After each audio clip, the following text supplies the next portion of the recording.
अब आपको बताने वाले हैं एटॉमिक मास यूनिट एएमयू के बारे में। कुछ टर्म है एटॉमिक मास यूनिट, जिसको हम शॉर्ट में बोलते हैं एएमयू। ठीक है, एटॉमिक मास यूनिट होता है क्या, मैं आपको बता रहा हूं। देखो जो C12 होता है, C12 कार्बन 12 होता है, उसका जो 12वां हिस्सा होता है, मतलब अगर मान लो कि C12 को 12 हिस्सों में बांटा जाए, उसका जो 12वां हिस्सा होता है यानी उसका 1/12 पार्ट, 1/12 पार्ट, इसकी जो वैल्यू होती है यही एटॉमिक मास यूनिट कहलाती है। और लगभग आपको पता है कि ऑलरेडी 12 ग्राम ये 12 होता है, तो मतलब 1 MU आता है, इसलिए हम बोलते हैं इसको 1 MU बोलते हैं। यानी एक AMU जो हमारा होता है 1 AMU होता है, वो C12 कार्बन C12 का 12th पार्ट होता है। अब इसी पे हम लोग निकालते हैं रिलेटिव मोलिकुलर मास निकालते हैं हम लोग। तो रिलेटिव मोलिकुलर मास कैसे निकालते हैं, तो देखो रिलेटिव मोलिकुलर मास निकालने के लिए यहां लिखते हैं रिलेटिव मोलिकुलर मास कैसे निकालते हैं। तो रिलेटिव मोलिकुलर मास बहुत आसान है, ऊपर में लिखना पड़ता है average mass of that element. Average mass, किसी भी एलिमेंट का एवरेज मास लिखते हैं। एवरेज मास कैसे निकलता है, तो ये आइसोटोप से निकलते हैं। जैसे मान लो कि कोई आइसोटोप है, नाइट्रोजन है या कोई भी है, वो इस A के फॉर्म में भी है, वो B के फॉर्म में भी है, C के फॉर्म में भी है। आइसोटोप का मतलब होता है एक एटॉमिक नंबर।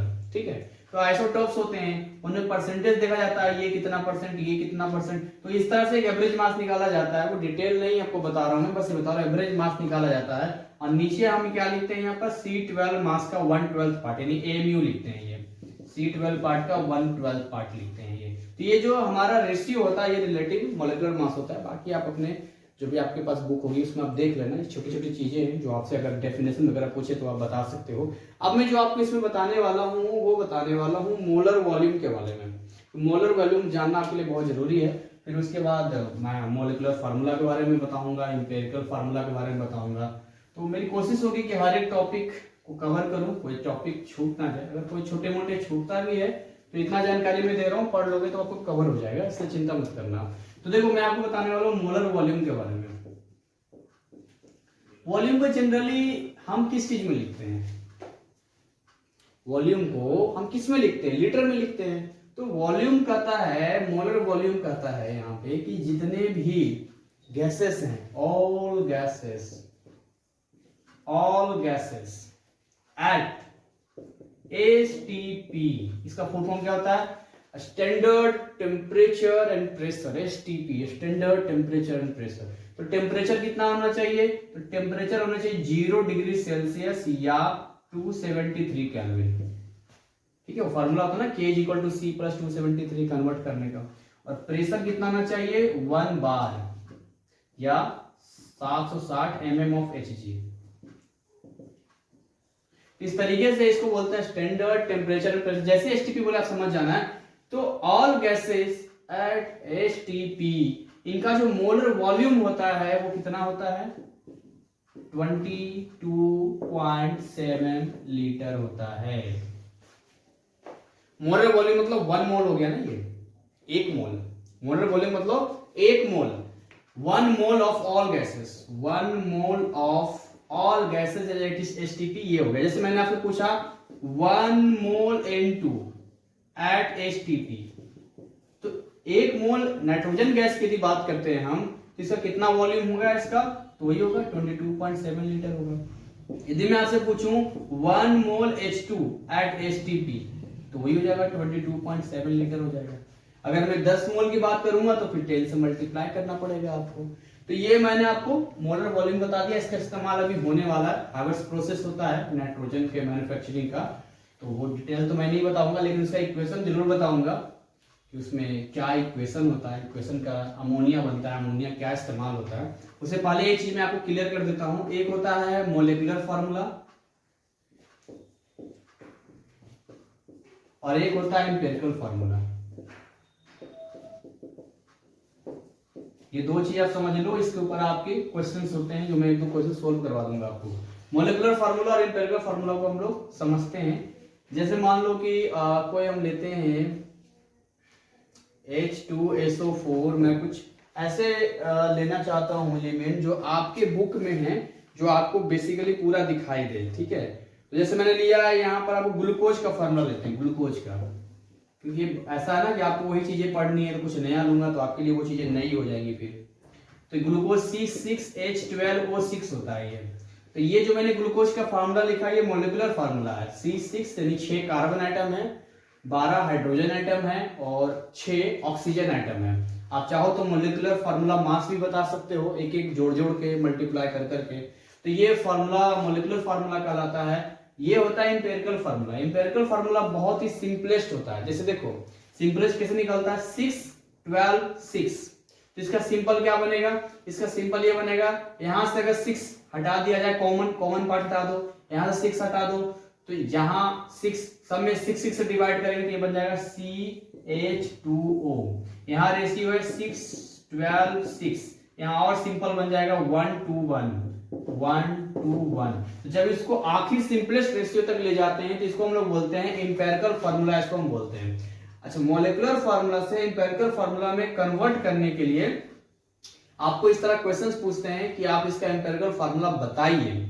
कुछ ऐसे भी आपके पास कंपाउंड है जो ऑलरेडी इंपेरिकल फार्मूला ही उनका होता है। जैसे मैं आपसे यहाँ पर पूछूं, जैसे NaCl।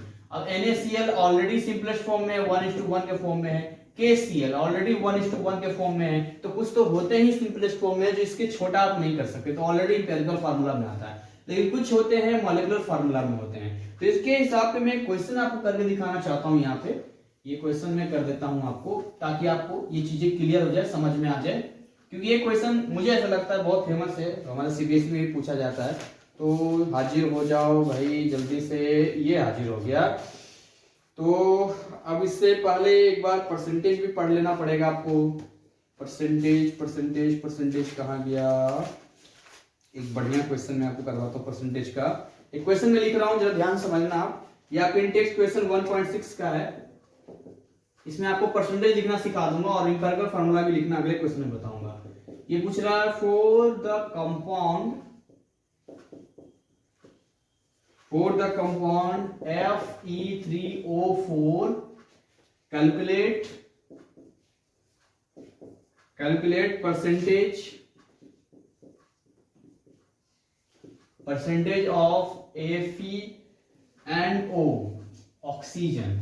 ये आपको यहाँ पर परसेंटेज बताना है आपको। ये कंपाउंड क्या दे दिया है, Fe3O4 दे दिया है, इसका बताना है। तो सबसे पहले क्या करना पड़ेगा, इसका मोलर मास निकालना पड़ेगा। सॉल्यूशन में आपको निकालना है सबसे पहले मोलर मास। आप मुझे बताइए मोलर मास क्या होगा।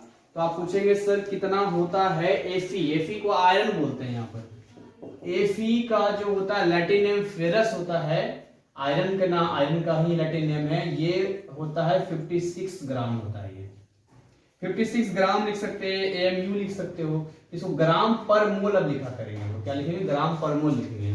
जो ग्राम से थोड़ा स्टैंडर्ड हो गया, ग्राम पर मोल।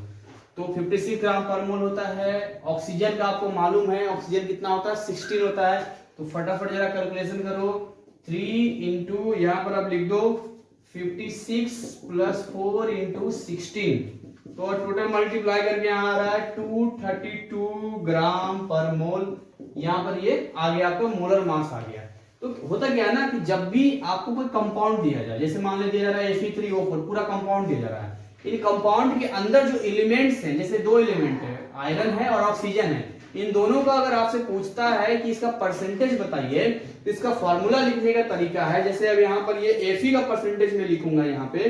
तो सबसे पहले मुझे ये चेक करना पड़ेगा कि इसमें Fe है कितना टोटल, Fe कितना है टोटल यहाँ पे। जैसे यहाँ Fe यहाँ पर देखो, इसको थोड़ा सा स्टेप को स्लो कर देते हैं और एक स्टेप को।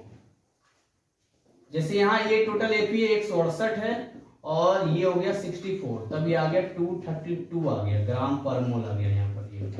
तो यहाँ Fe का परसेंटेज निकाला है इसने और ऑक्सीजन का परसेंटेज निकाला है इसने। तो यहाँ पर यदि मैं निकालूं परसेंटेज ऑफ Fe, तो आपको क्या करना है, उस कंपाउंड को देखना है।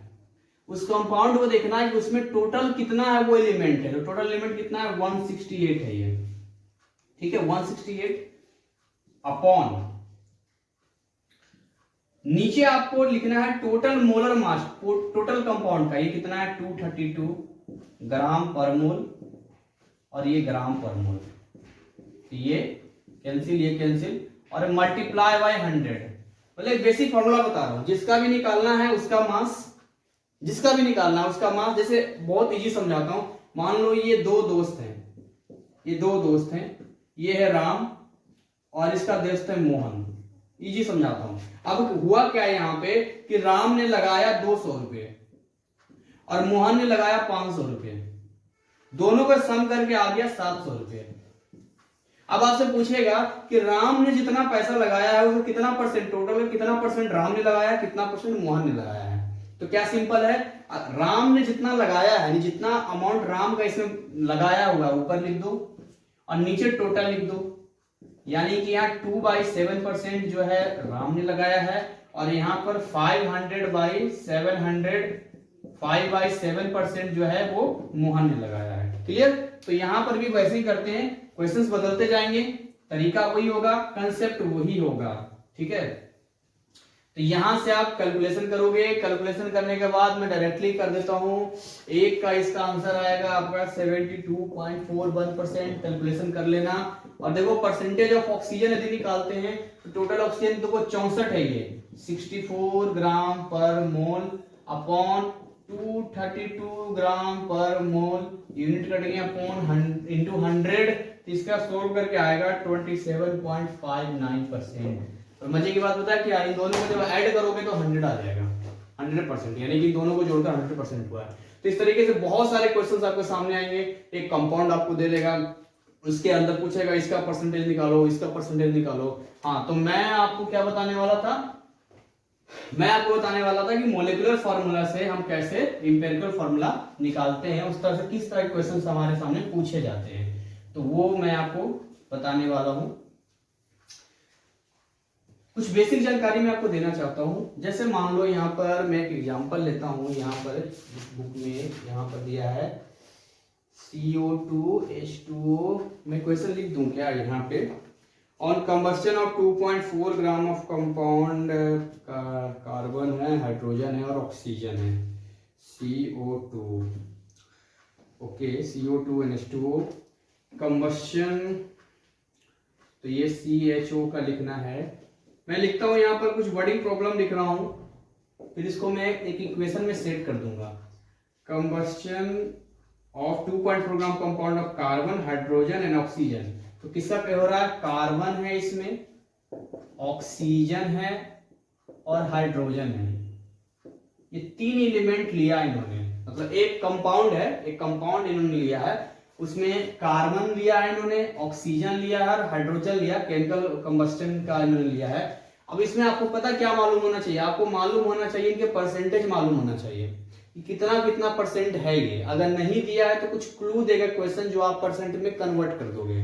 तो मैं डायरेक्टली बता रहा हूं, जैसे यहाँ पर कार्बन मान लो दिया है 40%, कार्बन 40%, ऑक्सीजन मान लो यहाँ 53.4% और हाइड्रोजन यहाँ पर है 6.6%। इतने सारे दे रखे हैं ये, ठीक है। टोटल जोड़ने पर आपका 100 ही आएगा, आप जोड़ोगे तो 100 ही आएगा। तो तीन एलिमेंट आपको दे दिया गया है और बोल रहा है कार्बन, ऑक्सीजन और हाइड्रोजन, इन दोनों को मिला, इन तीनों से मिलाकर आप एक इंपेरिकल फार्मूला तैयार कीजिए। और यहां पर जो है आपका ये चीजें दे रखा है इस तरह से।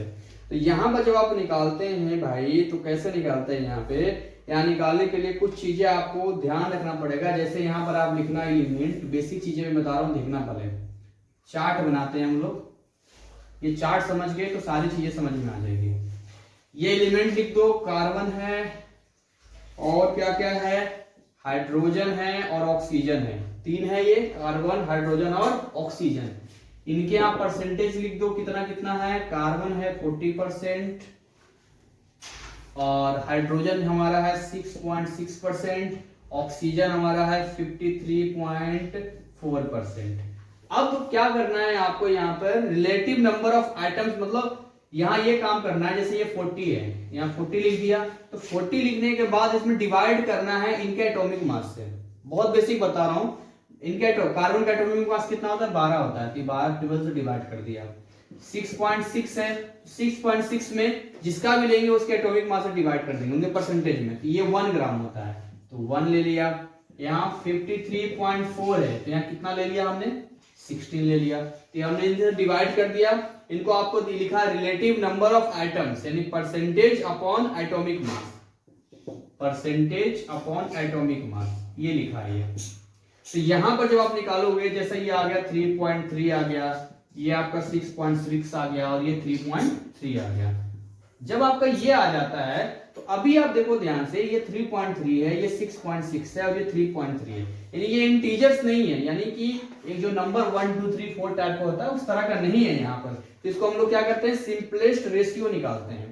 तो सिंपलेस्ट रेशियो निकालने का तरीका क्या है, जो सबसे छोटा है उसी से डिवाइड कर देते हैं सब में, तो इसका निकाल देते हैं सिंपलेस्ट रेशियो।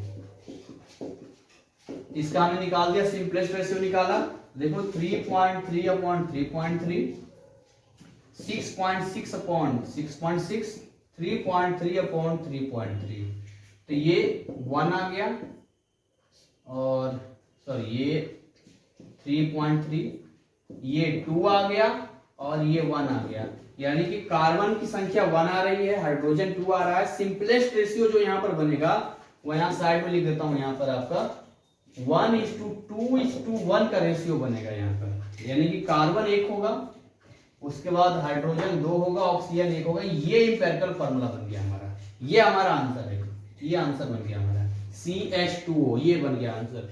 तो एक बार मैं रिव्यू कर देता हूं, आपका करना क्या है, ऐसे तरह क्वेश्चन जब भी होंगे तो यहाँ परसेंटेज या तो आपको निकालना पड़ेगा, जैसे पहले मैंने सिखाया परसेंटेज कैसे निकाला जाता है, जैसे हो सकता है इनका मास वगैरह दे रखा हो, या हो सकता है वो फार्मूला दे रखा हो, तो परसेंट निकालना मैंने आपको सिखा दिया, या हो सकता है डायरेक्टली क्वेश्चन में परसेंट ही दे रखा हो। तो परसेंट जब दिया रहता है उसके बाद आपको एक चार्ट बनाना होता है, एलिमेंट को एक तरफ लिख दो और कितना परसेंट वो लिख दो, इनके परसेंट में इनके एटॉमिक मास से खाली डिवाइड कर देना, और जो डिवाइड करके आएगा उसको इंटीजर में खाली बनाना है। तो इंटीजर में बहुत सिंपल है, छोटा वाले में डिवाइड करते चले जाएंगे, तो जो सिंपलेस्ट रेशियो हमारा आएगा ना वही हमारा इंपेरिकल फार्मूला होगा। तो ये चीजें भी क्लियर हो गई।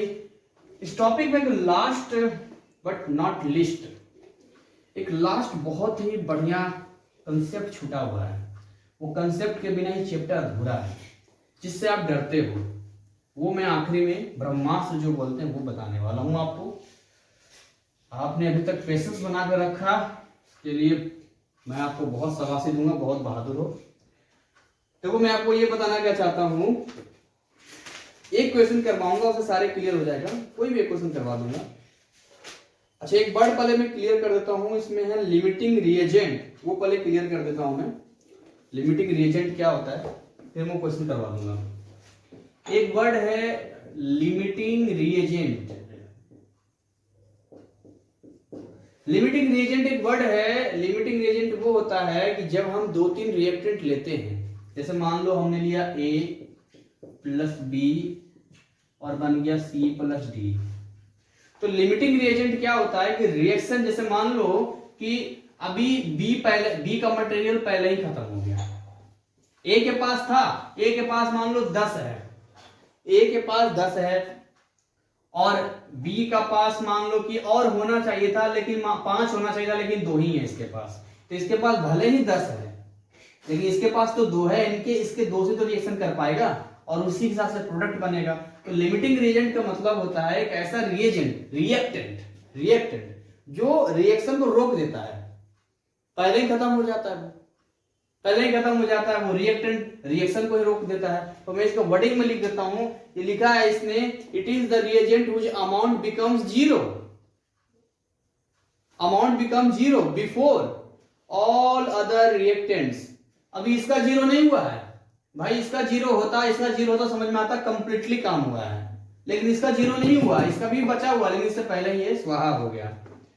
All other reactants and the reaction stop to limit the amount of products। तो क्या कर रहा है ये, क्या कर रहा है ये क्या कर रहा है, ये लिमिट में डाल दे रहा है ना, प्रोडक्ट को लिमिट में डाल दे रहा है, जो बनना चाहिए ज्यादा वो कम बनेगा, इसी को बोलते हैं लिमिटिंग रिएजेंट। ठीक, तो आपको समझ में आ गया होगा लिमिटिंग रिएजेंट का मतलब। अब मैं आपको क्वेश्चन करवाने वाला हूं जिससे आपको ये चीजें क्लियर हो जाए तो ज्यादा अच्छा है। ओके, मैं एक लिख रहा हूं, हैबर्स प्रोसेस में एक रिएक्शन है जिसको माइक्रोस्कोपिक रिलेशनशिप कहते हैं, माइक्रोस्कोपिक रिलेशनशिप कहते हैं। मैन्युफैक्चरिंग ऑफ नाइट्रोजन होता है, इसका फॉर्मूला होता है अमोनिया। अमोनिया को मैन्युफैक्चरिंग करते हैं nitrogen N2 plus 3H2 balance है भाई, और ये है 2NH3 ये भी गैसेस फॉर्म में है। तो यहां पर जो है ये आपका दे दिया। अब इसके हिसाब से बहुत सारे क्वेश्चन पूछेगा, तो मैं फिर से आता हूं जो मैंने पार्ट 1 में आपको बताया था। अगर मैं यहाँ मोल के हिसाब से बात करूंगा तो ये कितना मोल है, 1 मोल ऑफ नाइट्रोजन है। ये कितना मोल है, 3 मोल ऑफ हाइड्रोजन है। और ये कितना है, 2 मोल ऑफ अमोनिया है।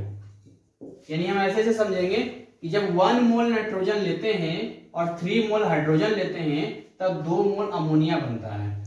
अगर मैं इसको मास के हिसाब से समझूं तो एक नाइट्रोजन 14 ग्राम होता है, तो 2 नाइट्रोजन 28 ग्राम, तो 28 ग्राम मैंने लिया है, ग्राम में ले रहा है ये 28 ग्राम हमने लिया है। यहां पर देखो 3 2 6 ग्राम यहाँ लिया है, और यहाँ निकालोगे तो 3 ग्राम और 14 17 ग्राम। यानी कि यहाँ पर जब हम 28 ग्राम नाइट्रोजन लेते हैं और 6 ग्राम हाइड्रोजन लेते हैं तो यहाँ 17 ग्राम हमारा अमोनिया तैयार हो जाता है। इसका मतलब ये है, ठीक। ओ बोलो हरिओम। दूसरा मोल हो गया, मास हो गया। अब हम बात करते हैं वॉल्यूम की। भाई याद रखो मैंने बताया था एसटीपी पे 22.7 लीटर बताया था आपको। जितने भी गैसेस उनके एक मोल में 22.7 लीटर होगा। अगर मैं वॉल्यूम की बात करूं तो एसटीपी की अगर मैं बात करूं, एसटीपी पे अगर इसकी वॉल्यूम की बात करूं तो ये कितना मोल है, 1 मोल है। यानी कितना हो जाएगा 1 × 22.7, जैसा इसने दे रखा है। तो ये आ गया आपका कितना 22.7 लीटर है। ये देख रहे हो यहाँ 3 मोल है, 3 × 22.7, यहाँ मल्टीप्लाई कर दो, यहाँ पे मल्टीप्लाई करने पे आ गया 68.1 लीटर, और यहाँ पर आप मल्टीप्लाई कर दो 2 × 22.7, तो ये आपका आ गया 45.4 लीटर। तो इस तरीके से जो है आपको रिलेशनशिप यानी 3 चीजें आपको देखने का मौका मिलता है। कितनी चीजें, 3 चीजें एक बैलेंस केमिकल इक्वेशन से। पहली चीज आपने मोल के बारे में कर दिया। अगर आपने मोल क्लियर कर दिया, स्टोइचियोमेट्रिक कोफिशिएंट बोलते हैं जो आगे लिखा होता है, यहाँ नहीं कुछ तो 1 है इसलिए मैंने 1 मोल लिखा था। फिर से बता रहा हूँ, यहाँ पे H2 का आगे 3 लिखा है, जो आगे होता है वही उतना ही मोल होता है। वो यहाँ 2 लिखा हमने। बाकी मास निकालना आप जानते हो कि मास कैसे निकालते हैं। वॉल्यूम के लिए मोल के हिसाब से वॉल्यूम निकलेगा, जितने मोल होंगे उतना ही मल्टीप्लाई करोगे 22.7 से। तो मोल हमने निकाला, मास निकाला और वॉल्यूम हमने निकाला। इसके बिहाफ पे इसी पर एक क्वेश्चन करने जा रहा हूं जो बहुत ही बेहतरीन क्वेश्चन है, और उसको क्वेश्चन का अगर आपने समझ लिया तो इस जैसे और भी क्वेश्चन आप बना लोगे। ठीक है, क्या पूछेगा अभी क्लियर हो जाएगा। तो मैं यहाँ पे क्वेश्चन का फॉर्मेट कर रहा हूं आपको, इसके हिसाब से ही क्वेश्चन ढूंढ लिया जाए। निकल जाओ भाई कुछ क्वेश्चन अच्छे वाले जो नाइट्रोजन पे काम करते हैं।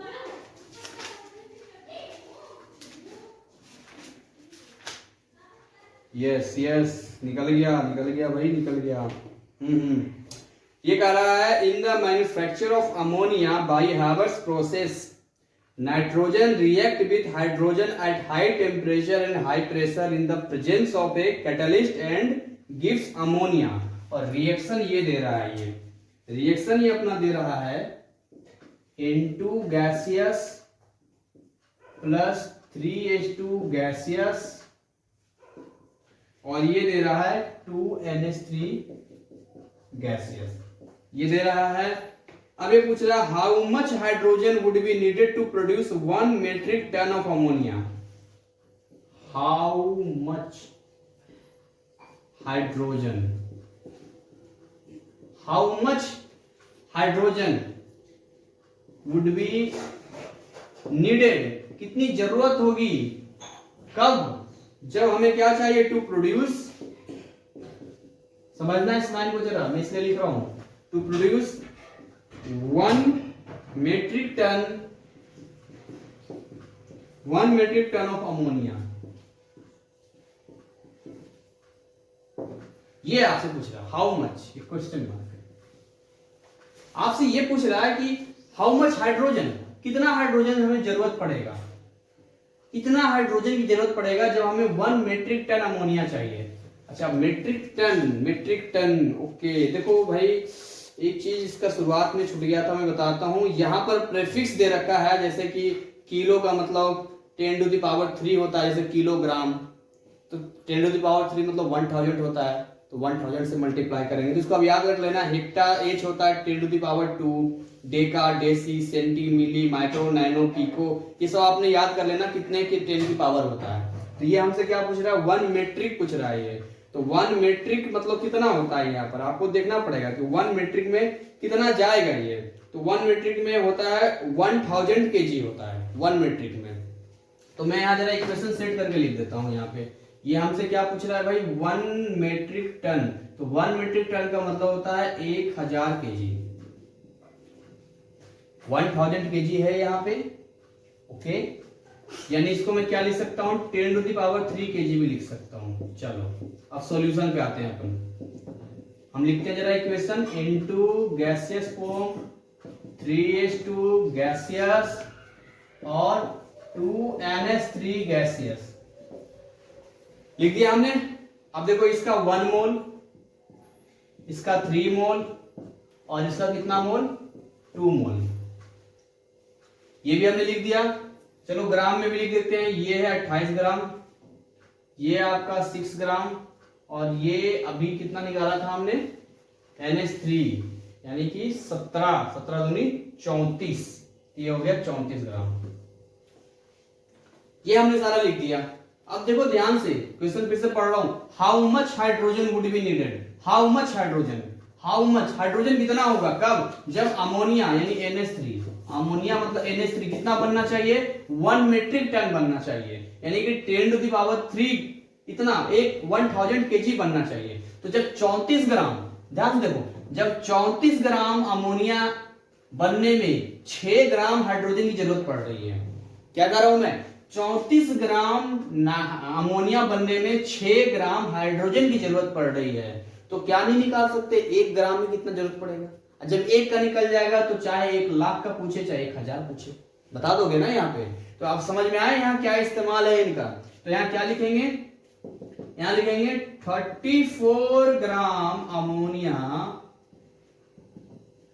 नीडेड कितना, 6 gram hydrogen. Therefore 1 gram ammonia produce करने के लिए कितना चाहिए, 6/34।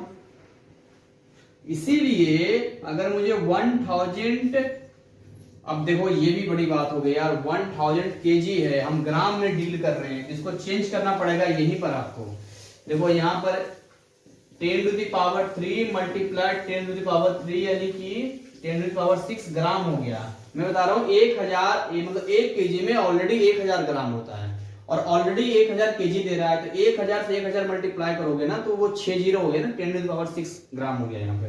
तो यहाँ पर मैं लिख देता हूँ 10⁻6 ग्राम यदि अमोनिया प्रोड्यूस करना हो तो कितना हाइड्रोजन की जरूरत पड़ेगा यहाँ पे, 6/34 मल्टीप्लाई 10⁻6, इसको मल्टीप्लाई करोगे तो आ जाएगा 1.76 इंटू 10⁵ ग्राम।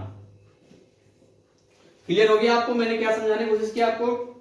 ऐसे क्वेश्चन पूछेगा आपसे, बोलेगा ये आपसे, अगर मान लो हाइड्रोजन या कुछ और पूछ लेता, ये पूछ लेता कि 1 मेट्रिक टन अमोनिया बनने में कितना नाइट्रोजन की जरूरत पड़ेगा, तो वहां भी ऐसे निकालना पड़ता कि 34 ग्राम प्रोड्यूस करने के लिए 28 ग्राम नाइट्रोजन की जरूरत पड़ रही है। तो इसी तरीके से 1 ग्राम में कितना होगा और बाकी 10⁻6 ग्राम में कितना होगा, तो आप निकाल सकते हो।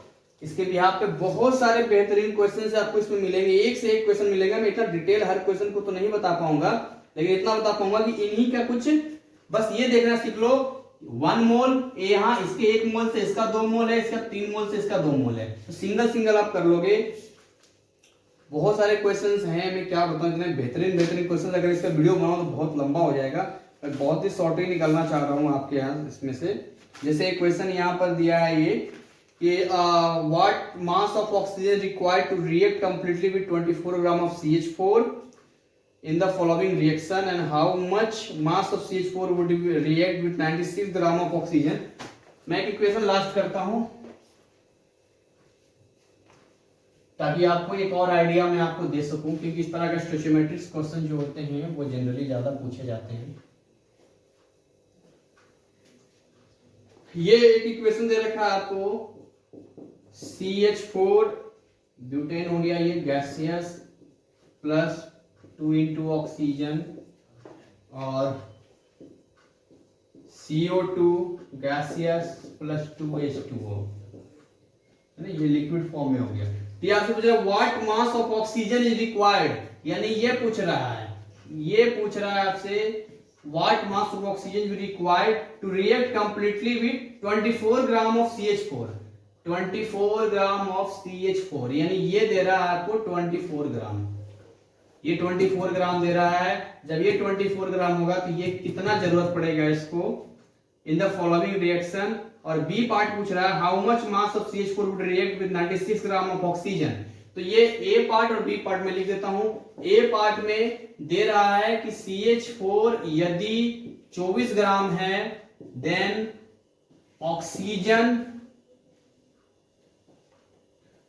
ऑक्सीजन कितना बनेगा मास में। बी पार्ट आपसे पूछ रहा है कि यदि ऑक्सीजन CH4 कितना होगा, यदि इफ ऑक्सीजन आपको दे रहा है 96 ग्राम।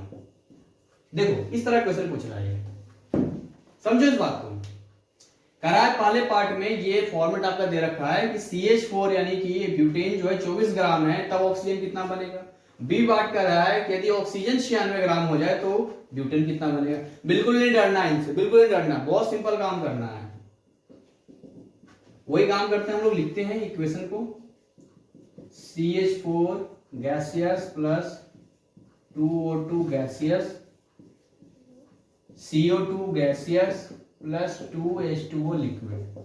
अब लिखते हैं मोल में, ये कितना सब बैलेंस है, हाँ जी बैलेंस है।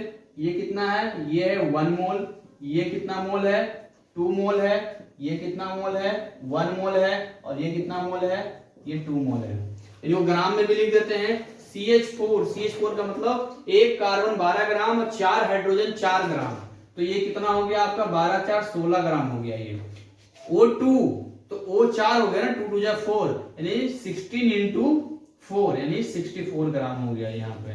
CO2 का मतलब हो गया एक हो गया 12 और 2 हो गया 16 दूनी 32 यानी कि 44 ग्राम हो गया ये। H2O तो एक 18 होता है तो 18 दूनी 36 ग्राम हो गया ये पूरा फॉर्मेट सेट हो गया हमारा। ये बनाना सीख लो पहले, ये बनाना सीख गए पूरा सोल्व हो गया यहीं पर, क्योंकि बाद मैनिपुलेशन है, इसके बाद मैनिपुलेट करना है आपको, बाकी बात आपको सेटिंग देखनी है कौन किसके साथ, बस ये देखना है आपको। जैसे यहाँ पर ए पार्ट में देखो, ए पार्ट में क्या कह रहा है, ये ए पार्ट में कह रहा है CH4 कितना दे रहा है 24 ग्राम दे रहा है, तब ऑक्सीजन कितना बनेगा। तो चेक करते हैं हम लोग कि जब 16 ग्राम CH4 है तब कितना जरूरत है ऑक्सीजन की, 64 ग्राम ऑक्सीजन चाहिए। हेलो 16 ग्राम CH4 जब हम लेते हैं तो उसके साथ में 64 ग्राम ऑक्सीजन चाहिए, और हमें कितना दे रहा है 24 ग्राम चाहिए। 24 ग्राम में कितना ऑक्सीजन होगा, एक एक नियम यूनिटी रूल जो 5th क्लास में पढ़े थे कि 16 में 64 है तो 24 में कितना होगा, तो एक में निकाल सकते हैं ना। तो यहाँ ए पार्ट हम सोल्व करेंगे। ए पार्ट क्या सोल्व करेंगे, लिखेंगे यहां पर इफ CH4 इज 16 ग्राम, अगर ये 16 ग्राम है देन ऑक्सीजन कितना है, ऑक्सीजन इज कितना है, ऑक्सीजन इज 64 ग्राम है। इसीलिए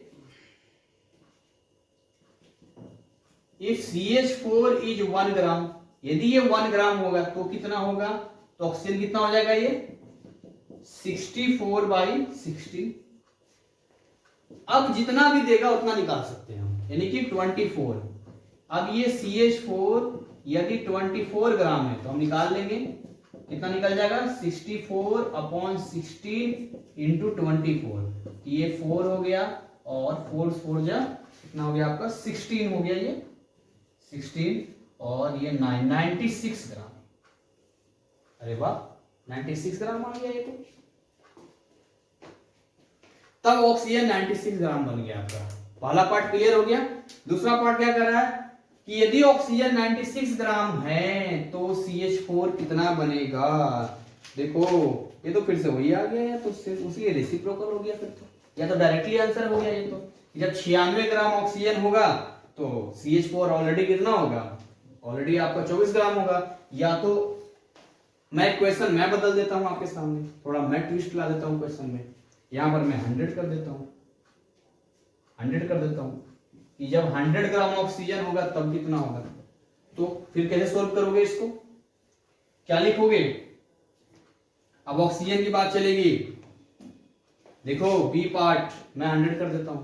देखो अब ऐसे बात करेंगे, ऑक्सीजन 100 है तब CH4 कितना जरूरत पड़ेगा। तो जब यहां ऑक्सीजन 64 ग्राम है तब यहां 16 ग्राम CH4 की जरूरत है।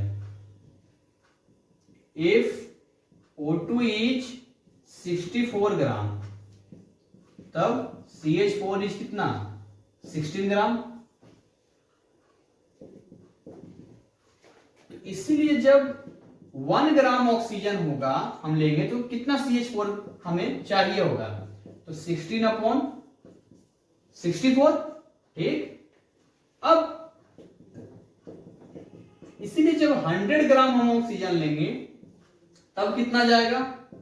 तो 16/64 मल्टीप्लाई 100, ये 4 से इसको कट गया 25, यानी कि 25 ग्राम चाहिए। तो कितना आसान है यार, बच्चों वाली बात हो गई एकदम। अब तुम्हें अगर अभी भी आपको डर लग रहा हो तो मैं कुछ नहीं कर सकता। 2 चीजों को देखना होता है, उसके बाद यूनिट निकालनी होती है, फिर जितना देता है उससे कर देना होता है। अगर मोल में पूछेगा तो मोल में हम जवाब देंगे। वो बोलेगा कि यदि ऑक्सीजन 2 मोल है, ऑक्सीजन हम 10 मोल लेते हैं तो CH4 कितना मोल बनेगा? तो 2 मोल पे 1 मोल बन रहा है, तो 10 मोल पे 5 मोल बनेगा। तो इस तरीके से आप मैनिपुलेट करोगे। तो उम्मीद करता हूं मैंने सारी चीजें आपको क्लियर कर दी है, सारी चीजें क्लियर कर दी है।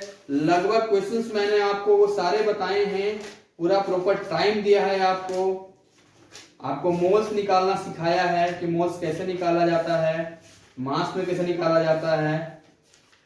So everything is okay, done done done. थोड़े मोल के क्वेश्चंस कम करवाए हैं वो आप कर लेना, नंबर वाले क्वेश्चंस कम, जैसे find out the mass of C carbon 12 that would contain 1.0 into 10 to the power 19 carbon. देख रहे हो 10 to the power 19 इतने सारे हैं। तो यहाँ मोल निकाला, मैंने बताया था ऊपर जो दिया रहेगा ऊपर लिखना गिवन नंबर, नीचे अवोगाड्रो लिखना, उसके बाद कट छट कर देना है यार, उसके बाद आपके आंसर आ जाएंगे। तो एक बार आप खुद से पढ़ोगे सारी चीज क्लियर हो जाएगी। थैंक यू, आप अच्छे नंबर लाओ इसमें। सारी चीजें मैंने क्लियर की, फिर भी कोई डाउट हो रह जाए तो आप कमेंट सेक्शन में मुझे बताओ। चैनल को सब्सक्राइब नहीं किया है तो अभी सब्सक्राइब कर लो, और अपने जितने दोस्त हैं उन्हें जरूर शेयर करो, क्योंकि आगे कर भला तो हो भला। ठीक है, अगली वीडियो में फिर मिलते हैं।